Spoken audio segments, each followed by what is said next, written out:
As many of you know, Dan, Eric, and I met with Douglas Wilson, Nate Wilson, Joe Rigney, Toby Sumter, and several other men from Moscow, Idaho last week.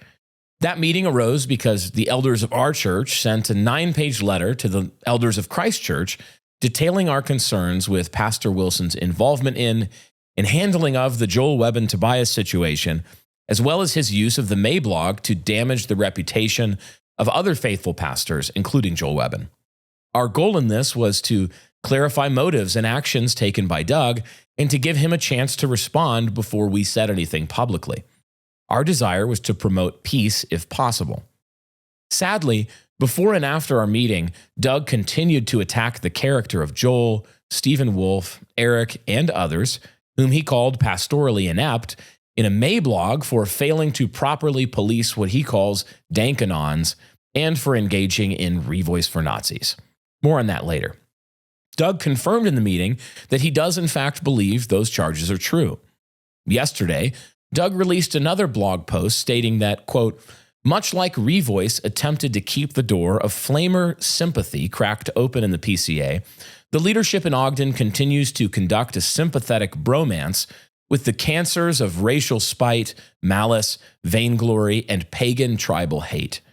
We believe these charges are reckless, uncharitable, and false.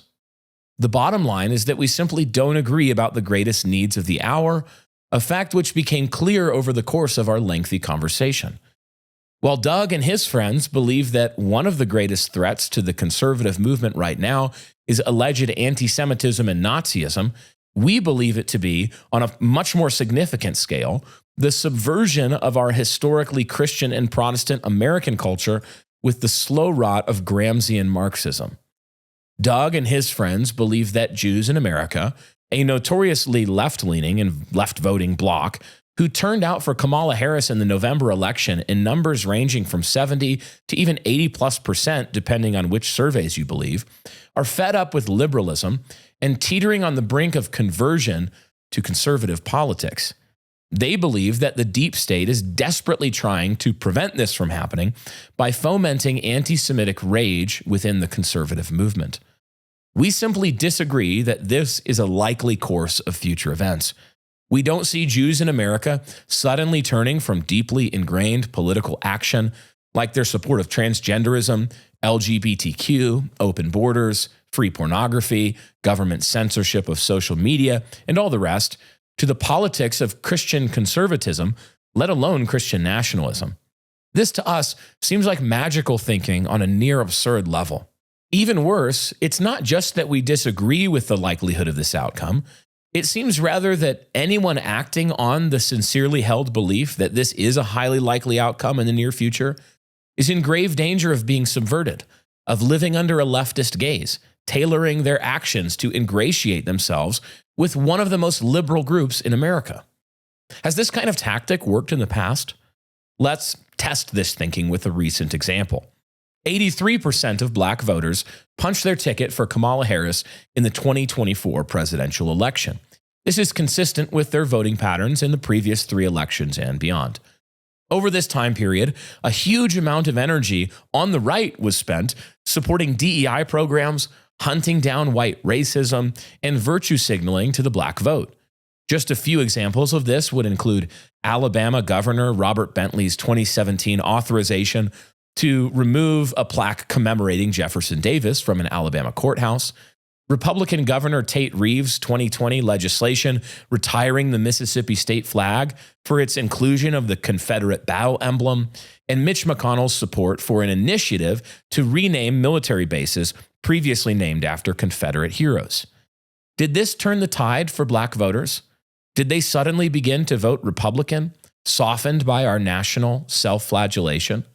Of course not. And politicians on the right who tried to pander to the black vote in this way only ended up aiding and abetting in the creation of a culture where men like Daniel Penny and Kyle Rittenhouse would be dragged through show trials for the crime of being white men in America who tried to do their duty. Here's the problem with this tactic. To embrace witch hunts for racism and anti-Semitism is to embrace the left's frame from the outset. All it serves to accomplish is the enforcement of leftist cancel tactics on the right. So to summarize, Doug, Nate, and others in Moscow are convinced that the deep state is attempting to prevent Jews from teaming up with conservatives. Because of this, they believe it's very important to leverage public statements and media to attempt to show how much we all hate anti-Semitism, how much we all agree with their definitions of what that means in the first place, and otherwise make sure everyone knows that we think all those people noticing things are probably feds sent by the deep state to keep the Jews liberal. This belief is driving their online anti-Semitism witch hunt. We don't share that belief, and so we have behaved accordingly. Rather than accepting this leftist framing, we've instead opted to do what is often the most potent action one can take when faced with idols and their attendant blasphemy laws: make fun of them. False gods hate it when you make fun of them. Now, none of this, of course, means that our behavior amounts to anything like a sympathetic bromance with the cancers of racial spite, malice, vainglory, and pagan tribal hate. That is slanderous nonsense, which we reject with prejudice.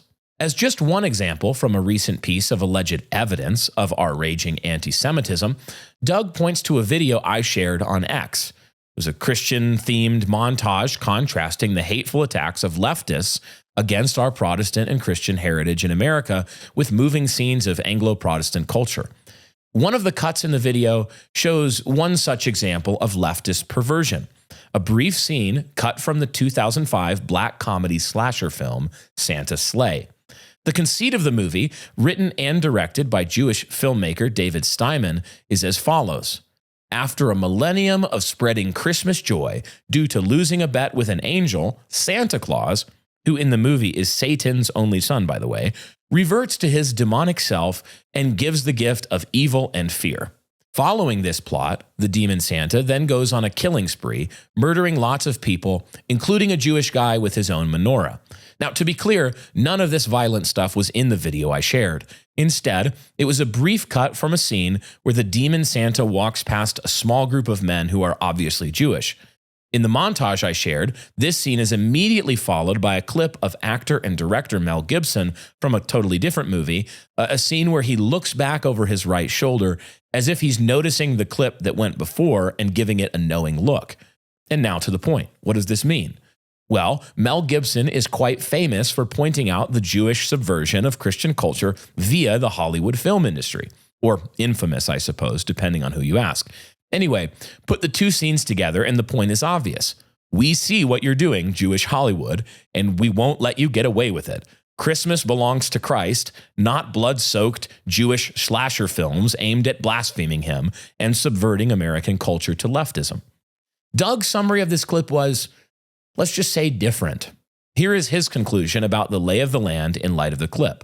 Quote, we now find ourselves in something like that scene in Prince Caspian when Nickabrick and the Black Dwarves want to ally with ghouls and witches and Jew-killing Santas. Like Truffle Hunter and Trumpkin, we won't do it. What fellowship does light have with darkness? 2 Corinthians 6:14. There it is, guys. Because I shared this video and think it made an important point about our culture and the battles of our time, I'm Nickabrick, the black dwarf who wants to resurrect ghouls and witches in necromantic ceremony. I am allied with Jew-killing demon Santas. While it might seem like the charity is about as dried up as it could possibly be at this point, Doug ends with a dark prophecy over our little town, church, and publishing house. Quote, within a few years, Ogden will have either fully succumbed and been torn apart by the poison they are currently declining to resist, or by God's grace, they will eventually stand and fight and triumph over this toxic nonsense. In the latter case, if and when that time comes, we will rejoice to have gained wiser and more battle-tested allies, end quote.